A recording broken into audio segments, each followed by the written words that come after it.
Kalau kita bicara soal raksasa energi di Indonesia, nama PGAS atau PT Perusahaan Gas Negara pasti langsung muncul di kepala. Tapi, pernah kepikiran nggak gimana sih cara mereka sebenarnya menghasilkan uang? Nah, kali ini kita akan coba bedah tuntas laporan keuangan mereka di tahun 2025. Kita mau lihat cerita apa di balik angka-angka miliaran dolarnya. Coba deh bayangin sebuah perusahaan yang nilainya 6,2 miliar dolar. Itu kalau dituangkan di atas kertas, wujudnya seperti apa ya? Angkanya besar sekali kan? Yuk kita telusuri bareng-bareng seberapa besar sih sebetulnya struktur dan skala bisnis mereka ini. Oke, hal pertama yang harus kita pahami, PGAS itu bukan cuma satu perusahaan tunggal. Ini tuh sebuah konglomerat. Jadi ini adalah grup super besar yang membawahi banyak sekali bisnis-bisnis raksasa lain di sektor energi.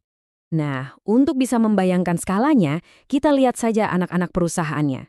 Lihat nih, PT Pertamina Gas aja asetnya 2,37 miliar dolar, disusul sama PT Sake Energi yang asetnya lebih dari 1 miliar dolar.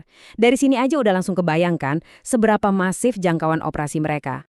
Oke, kita sudah tahu skalanya raksasa. Sekarang kita masuk ke pertanyaan paling mendasar, terutama buat para investor. Bisnis segede ini, untung nggak sih? Cuan nggak? Yuk kita periksa profitabilitasnya.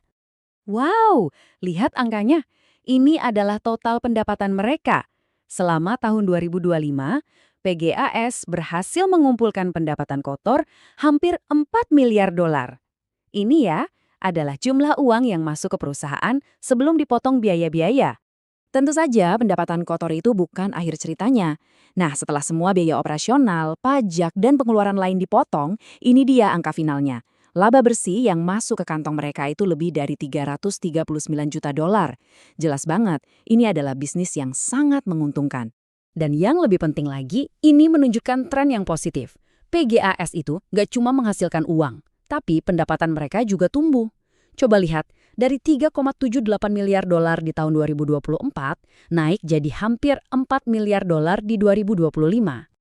Oke, jadi pertanyaan selanjutnya adalah, duit hampir 4 miliar dolar itu datangnya dari mana aja? Ayo kita bedah sumber-sumbernya biar kita tahu apa sih yang jadi mesin uang utama di bisnis PGS ini. Nah, ini dia jawabannya. Ternyata 70% pendapatan mereka itu datang dari satu sumber utama, niaga gas bumi. Ini jelas-jelas tulang punggung bisnisnya PGAS. Sisanya baru dibagi-bagi dari penjualan minyak dan gas, transmisi, perdagangan LNG, dan jasa-jasa lainnya. Eits, ada satu fakta yang signifikan banget di sini. Ternyata ada satu pelanggan kunci, yaitu PLN, yang kontribusinya itu sampai 17% dari seluruh pendapatan PGAS. Ini menunjukkan betapa pentingnya hubungan mereka dengan klien-klien besar untuk menjaga stabilitas finansial. Tentu, untuk mendapatkan miliaran dolar ada harga yang harus dibayar. Jadi sekarang kita lihat sisi lain dari ceritanya. Seberapa besar sih biaya operasional yang dikeluarkan PGAS? Ada pepatah dalam bisnis yang bilang, kamu harus keluar uang untuk menghasilkan uang. Nah, buat PGS, ini artinya mereka harus mengeluarkan biaya operasional lebih dari 3,2 miliar dolar untuk bisa meraih pendapatan sebesar itu.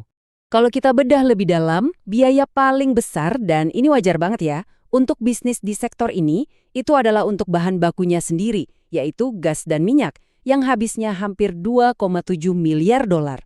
Setelah itu baru diikuti oleh biaya depresiasi aset dan biaya perbaikan serta pemeliharaan infrastruktur mereka yang masif itu. Lalu kemana uang sebanyak itu mengalir?